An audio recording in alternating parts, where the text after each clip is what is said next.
Okay, welcome to the Dallas Arboretum, one of my favorite places. This is the entrance to it, and it gets changed out with the seasons. It's another way that it's looked when we had the Chihuly glass here a couple of years ago. So as you're coming in from the parking lot, this is the steps that you would go down to the entrance. And this is right at the entrance, again, changing out different plants at different times of the year. Okay, go on. Okay, well, I certainly think that it's a gem of Dallas. It's listed in a lot of guidebooks and lists of best gardens in the world and all that kind of stuff. And I think it is really one of our prizes that we have here. It's located on the shore of a lake, which means that there were little rivers running down to it, and it was wooded.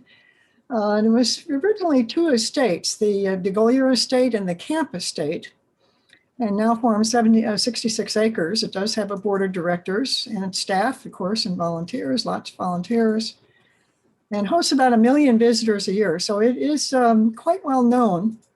And of course, if you're in Dallas, I hope you come and visit it. Lots of private events are held there, and you'll see a few of the venues and some people who've come to have their pictures made in advance of their events. We also have trial gardens, which we'll see, and about 500,000 tulips per year. And people ask about the tulips, and no, we don't keep them. We're in the South. They send them back to Holland, and we get new ones every year.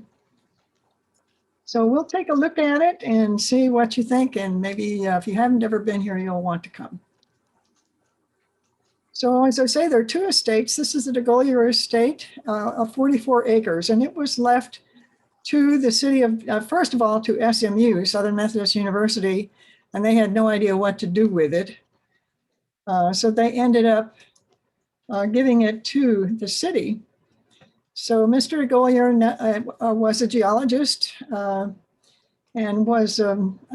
became wealthy off of some of his inventions, and purchased this home, or built this home actually, out on White Rock Lake before it was part of Dallas. It was way out in the country at that time, and White Rock Lake was being developed as a reservoir for the city. But of course, we quickly outgrew that. Now it's a recreational lake.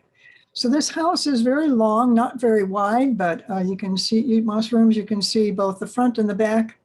21,000 square feet. It was very plain at the beginning. It didn't have all this stuff around it, but it's been landscaped around it, and it really is a beautiful place now.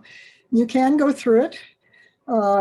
Since it was built a long time ago, 1939, it had central air and heat. And even when I came to Dallas in '59, I didn't have a school that had central air conditioning. So this was pretty good that back in 1930s they had it.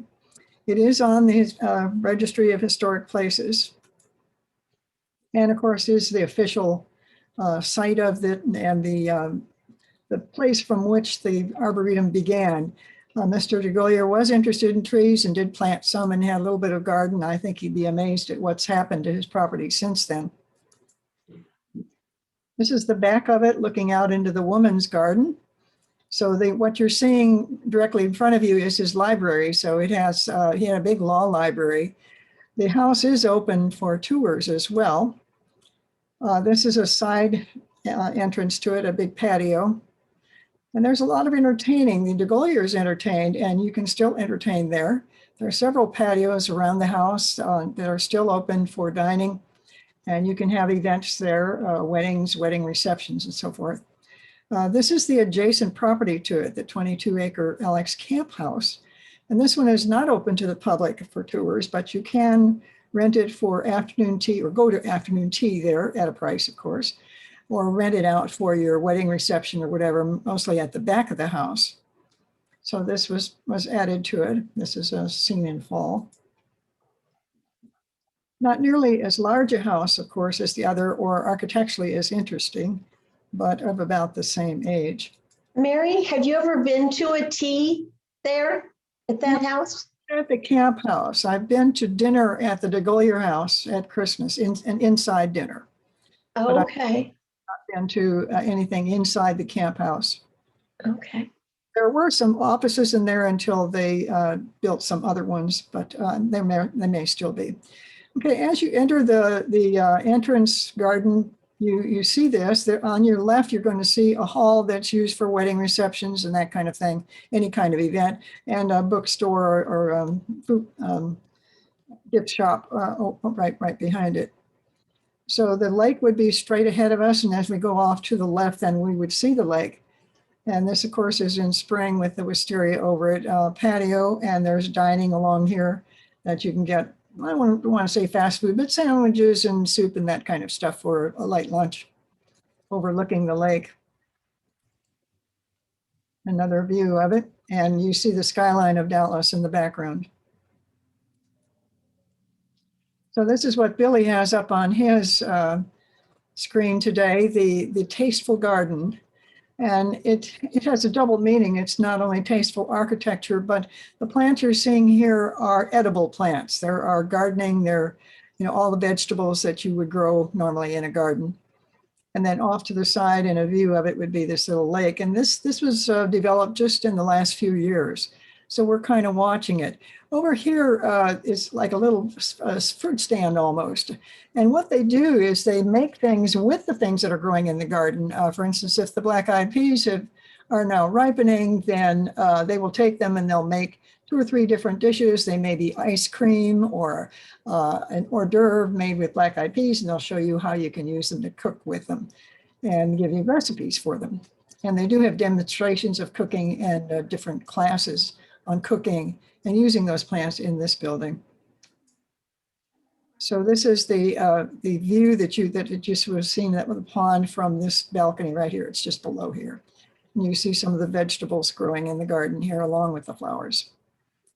One of the things that's of interest to me particularly is the weeping Atlas cedars. You come in from the entrance and go down the main walk. You see these beautiful kind of grayish trees. They're very rare. I've only seen them 2 other places, and both in botanical gardens, one in South Africa, in Cape Town. So there aren't very many of them. They come from North Africa, and we're glad to have them. Here's a little box garden that's in the garden. I'm going to show you a couple of different places of interest in the garden. This parterre box garden, of course, is trimmed in a classical garden from France, mainly the parterre, of course. And they're always planted with different plants of a different season. And you see the statue up above. Here's another planting of this spring, the way it would look this spring. And another way. So they're different, and this was taken this spring with this set of flowers, and the lady having her picture taken along the garden wall. So it can be seen different ways. And it's just off to this garden. So we're entering now the woman's garden. These sculptures were taken from a downtown hotel when it was demolished. Some of the red yucca, and there's some other Texas flowers over on this side that bloom in fall. This was taken during the Chihuly exhibit. You see the Chihuly glass that's in the fountain area right here. So it's particularly meant to be peaceful and quiet and for a woman, I guess. So this is looking back toward that entrance that we just walked through. And this is a great place to have your picture taken because there are 2 huge picture frames like this, one with the woman in it and one without.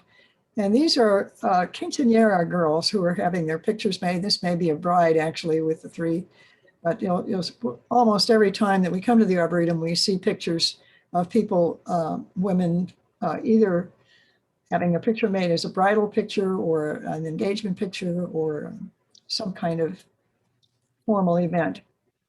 So the lady is looking out over this little pond, and this pond is very shallow, but it looks out over the lake and drops off into the lake. And along, then continuing on, we have another parterre that's planted with flowers. And as we come along, we see a little gazebo off to the side. These flowers change with the seasons and from one season to another. Along the lake too is an outdoor concert venue, which will just be starting concerts, I think about next week. And you can bring your picnic basket and sit along these slopes. And our performers will be down here, and they call it, I think it's Colorful Thursdays, or I forget, something Thursdays. It's every Thursday night in summer. They have different bands that come and play. There are lots of different water features through the garden. My favorites are the little toads. There are 4 toads around this little fountain in the middle. Actually, the water comes down into the middle, but they're out of the toad's mouths. And of course, the children have fun running under them so they won't get wet, which of course is the whole point, is to get wet. Another water feature that's a really pretty one is sheets of water that come down from these fountains way in the back of the garden.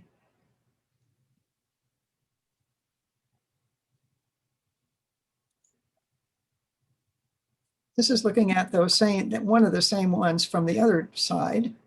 There are quite a few palms on this side, and they really took a hit in that bad weather that we had this year. This waterfall has just been added in the last couple of years.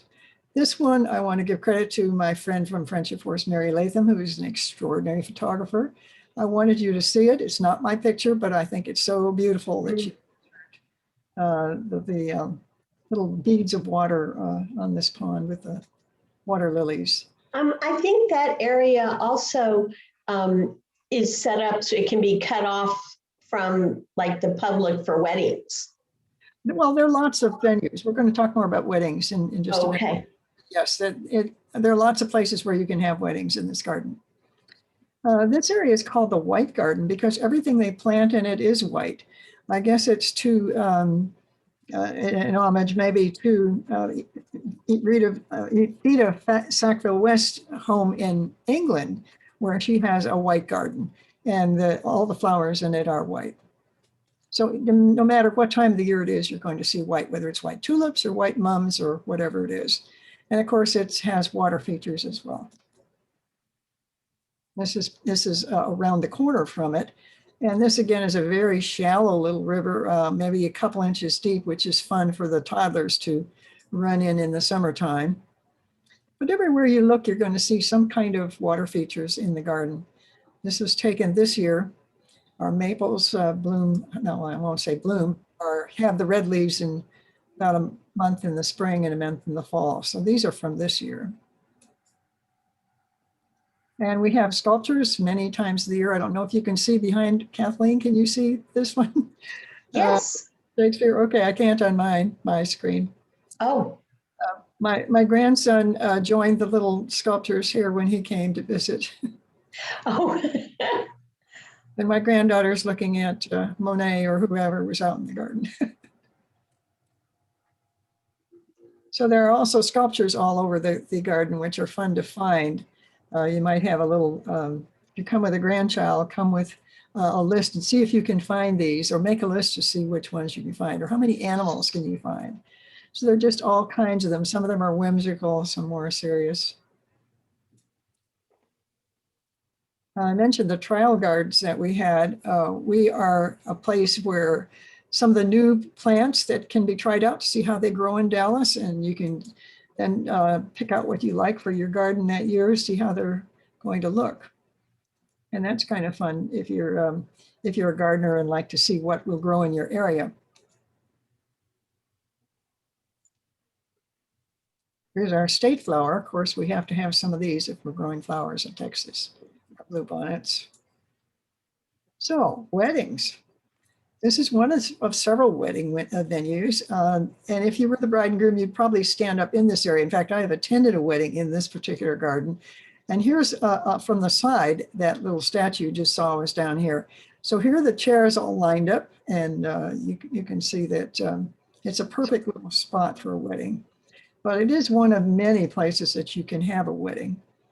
And as I say, every time I go, I see brides or somebody having a photo shoot. As you see, there are over 700 weddings a year. You're bound to see somebody there. And one time I was able to see this particular couple. I'm not sure what country they were from, but I don't think it was from here. This would be one of the quinceañera girls. Lots of very fancy dresses. I like the Fern Garden too, especially in summer, because these are ferns that need lots of water. So they're always misting all the different plants that grow in that area. So it's a nice, cool place to be. The children's garden is a fun place. It's a separate entrance and a separate ticket. It's a 7-acre part of the north end of the garden where it's just stuff for kids to play. And this is a big tree house where you can go and then you can flop on a net. You can jump on it and it'll hold you. Adults. There's a maze where you can get lost or not get lost as you choose. Lots of water features, and they have usually at different times of the day, they have a scientist there in a building that will do science experiments with you. So there are all kinds of growing vegetables in it. Lots of school groups come for classes or to learn about flowers or just to have fun. So looking now at what's blooming different times of the year, we're starting with spring. And of course, the very earliest ones are the hyacinths. They plant so many bulbs and they're all in the same bed. So first of all, you're going to see the hyacinths come up along with the early flowering trees. And then as the weeks go by, the tulips come up, of course, first, next, and hyacinths and daffodils, and then the azaleas. So in spring, you really need to go like every week to see what that week. The tulip magnolias come out really early, and of course the daffodils. And then you see they're coming up right in among the tulips. So the beds are never empty, and when new ones are coming up, the old ones are dying away. But the flowering trees are really a thing of beauty in the spring. So we have all these 500,000 tulips, and then these beautiful flowering trees that are all kinds of different ones. So I definitely like to come out several times during the spring. That's really my favorite time. And here you see pretty much all three blooming at once: the daffodils, the hyacinths, and the tulips. Oh, no, and of course the pansies down below. They're blooming right now.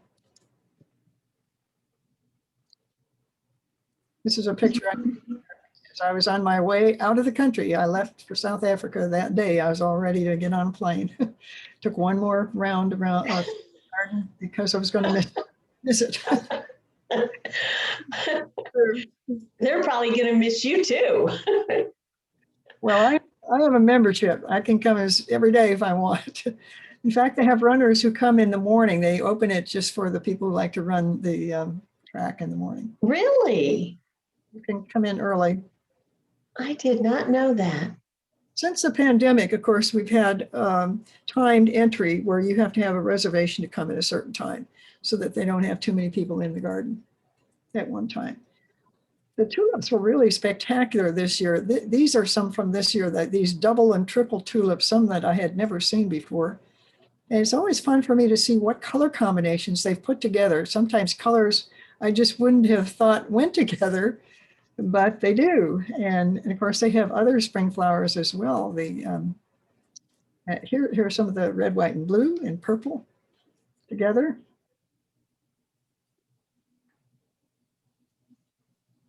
And some of the newer colors, both of these were from this year.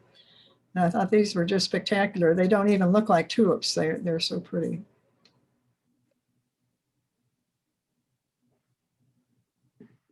And then, of course, there are just huge banks of them everywhere you look.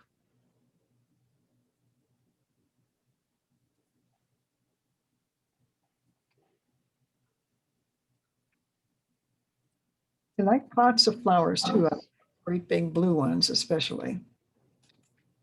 And they'll have all kinds of flower arrangements in them. And of course, as the tulips start fading, we get into the azaleas and the rhododendrons. And I mentioned before that the rhododendrons have taken a hit this year, and azaleas.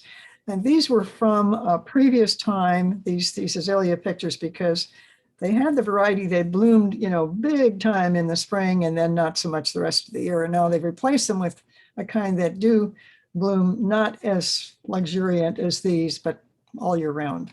But they looked really bad when I saw them this year. We did not have this color. So, and it's unfortunate because they really were gorgeous. Here's some of the white wisteria. This is in the woman's garden. So later in spring, which this is my last time there, I saw the snowballs. This cactus you see was blooming the year before last, and it got to be probably 20 or 30 feet tall. It was really big, and it got so heavy that it crashed to the ground.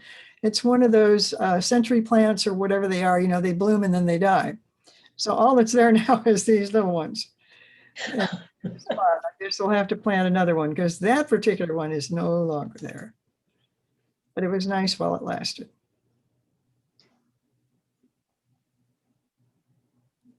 We're getting into the later spring and summer with different kinds of flowers, foxgloves, snapdragons, columbines. And peonies are interesting in Dallas. There's a line of where you can grow peonies that runs straight through Dallas. North of here are what they need. They need the colder weather and the colder winter. When I lived in Michigan, Wisconsin, we had peonies everywhere. And my friends in Plano and the northern part of the county seem to grow them really well.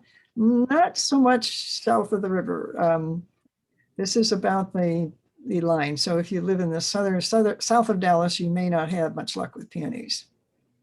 But they sure are pretty when we can get them. And of course, the Arboretum seems to be able to grow just about anything they set their mind. I think they baby them along. Those colors are beautiful. The oranges and beiges and. Yeah. This is a Canadian guest who enjoying our roses. And again, Dallas is not a big rose growing place because we don't have the right soil or the right climate. It gets too hot. And yet somehow they manage to grow roses here. Maybe not like they do in Portland or the South, but we do grow them here.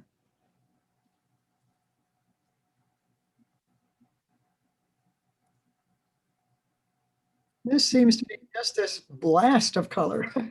It's got every color you can imagine, more than I like in one place, maybe. Red and yellow.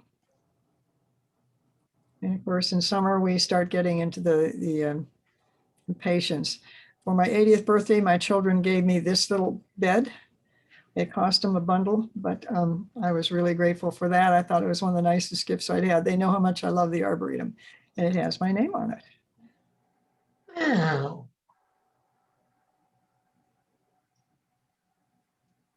So if you late fall and into spring, this is the other Texas plant that grows right next to that entrance to the woman's garden, the Mexican sage. Of course, these would be summer flowers.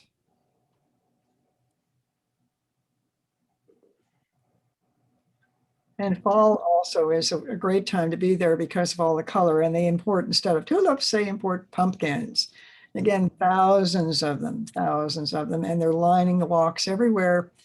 And we have a big pumpkin village where everything's made out of pumpkins, and they bring in like 70 varieties of pumpkins. And it's like, who knew there were this many pumpkins and squash all in that same family? But we have this huge amount of different kinds, and they're all edible, of course.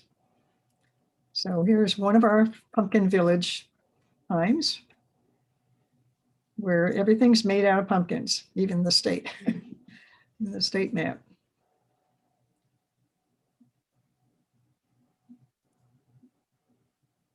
And you didn't catch it anyway. These are horses made of straw, carrying a little Cinderella carriage. So these are from different years. They'll take this same frame and make different arrangements with the pumpkins on them.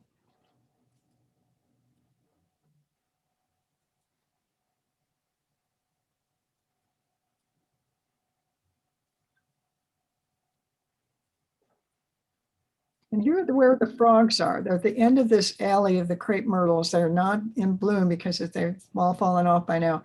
But there's one in each corner. You can see this water coming down. Another one of the crepe myrtles. They have this wonderful bark when the bark falls off with this smooth trunks.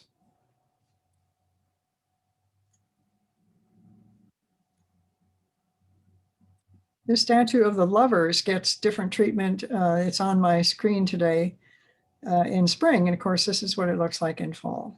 And it's near the DeGolyer house. It's been there from the beginning. The mums too are planted different times so that they're blooming for quite a while. These little mallards found one of the little water ponds.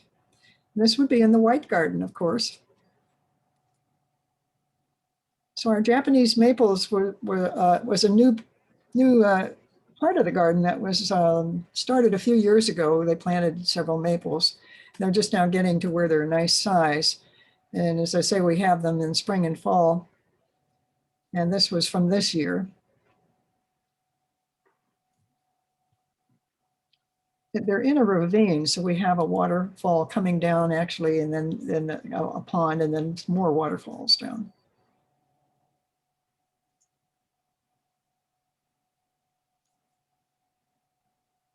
I like the Michaelmas daisy too. They line this whole walk down at the end of one of the gardens.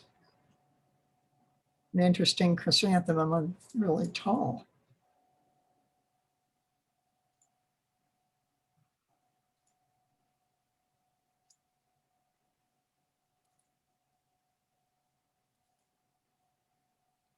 We have different shows during the year. Of course, we have a spring flower show where we have our tulips, and they may have some kind of theme to them. I think this one was different storybooks, and we see different stories and things that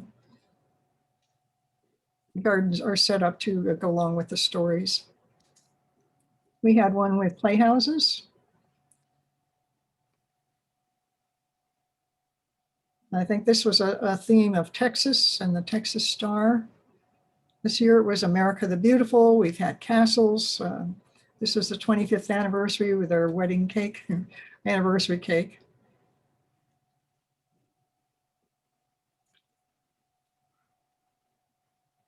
We've also been able to import different exhibits. As I noticed, the Chihuly glass at one point.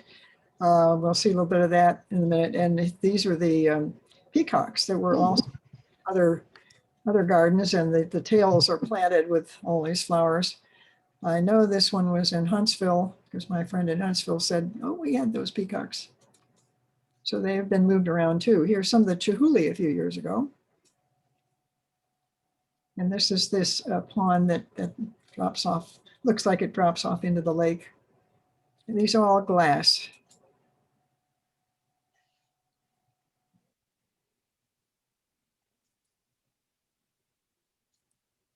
It's always fun to have something new in the garden. We're going to be getting some of the Zimbabwe sculptures back this summer. We had these artists here, and some of them were working artists. You could watch them do their sculptures.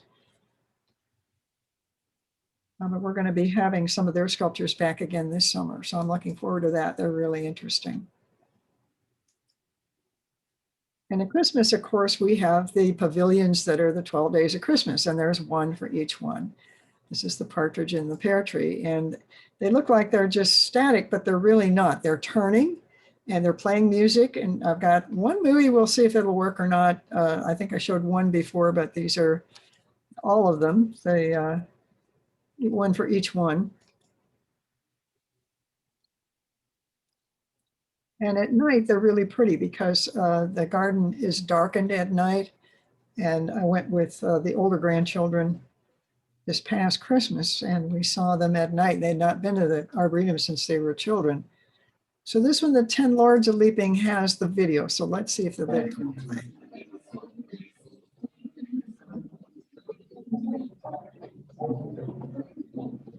So you have to imagine that each one of these is revolving and playing some kind of music.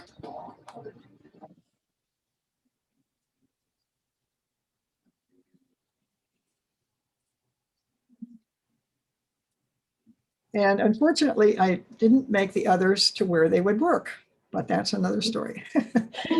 One video, but I have one video, and you'll have to use your imagination. And all of these are revolving and playing some kind of music.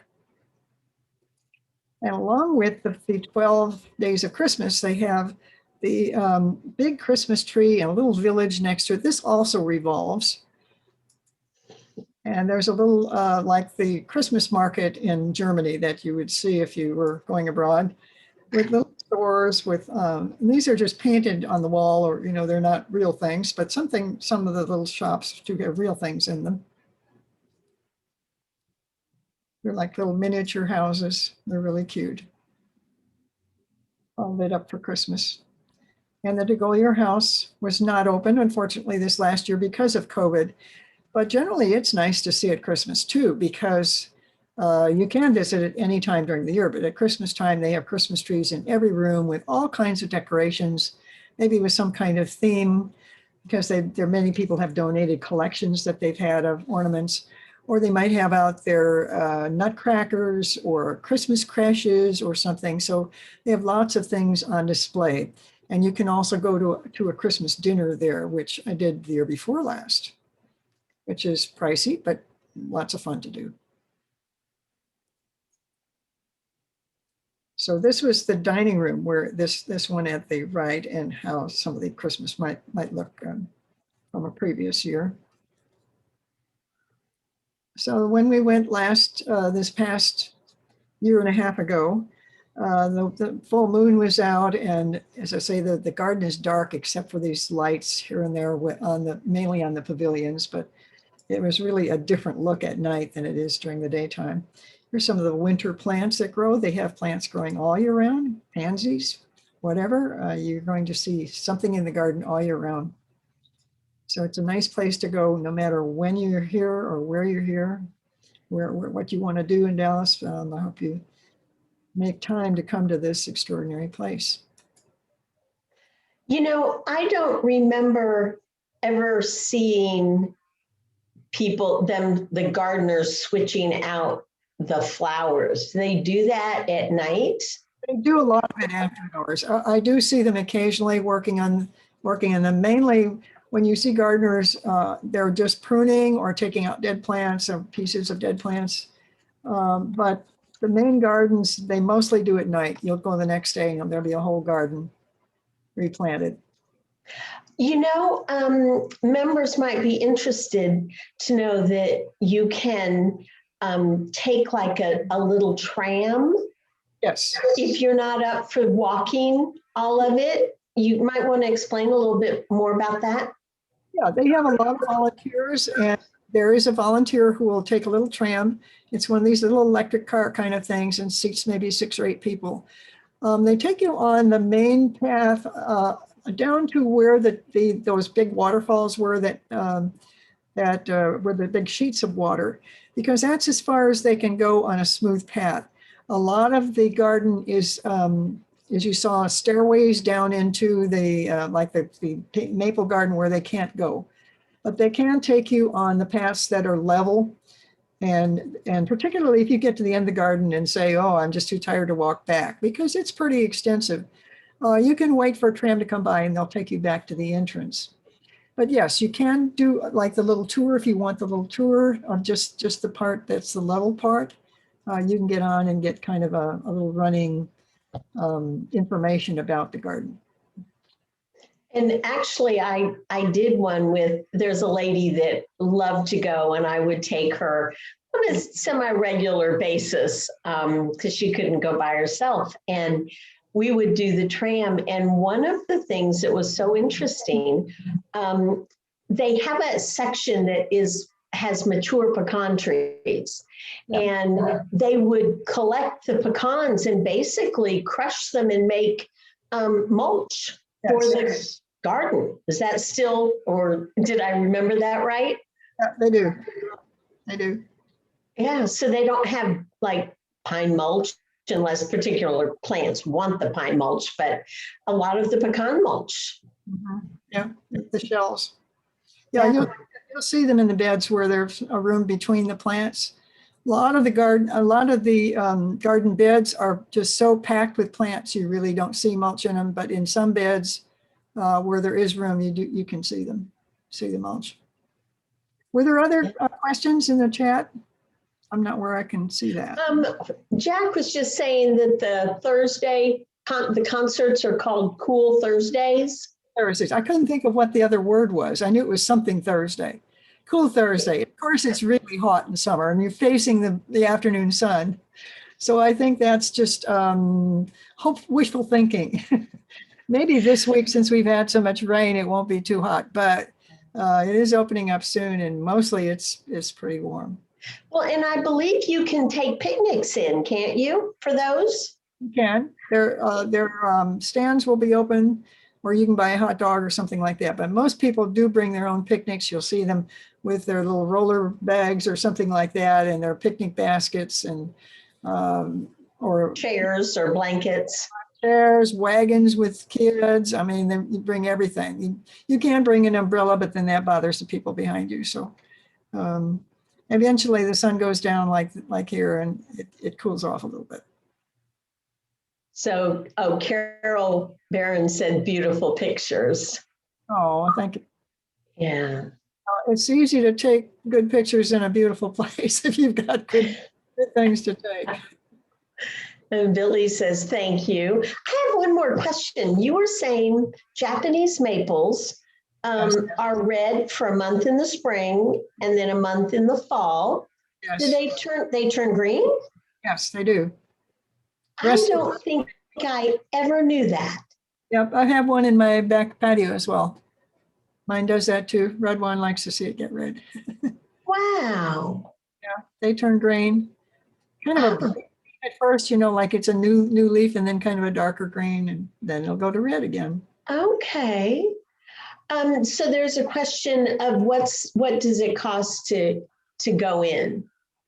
Okay, so I have a membership, and I keep up with that. You can get a membership for 2 people or for 6 people, and I get one for 6 because we have a lot of groups coming, and of course I have family coming, and I can always take more people.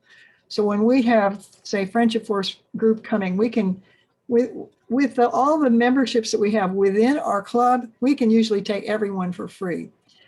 If you're not coming on a membership, it's usually $9 to park, I think.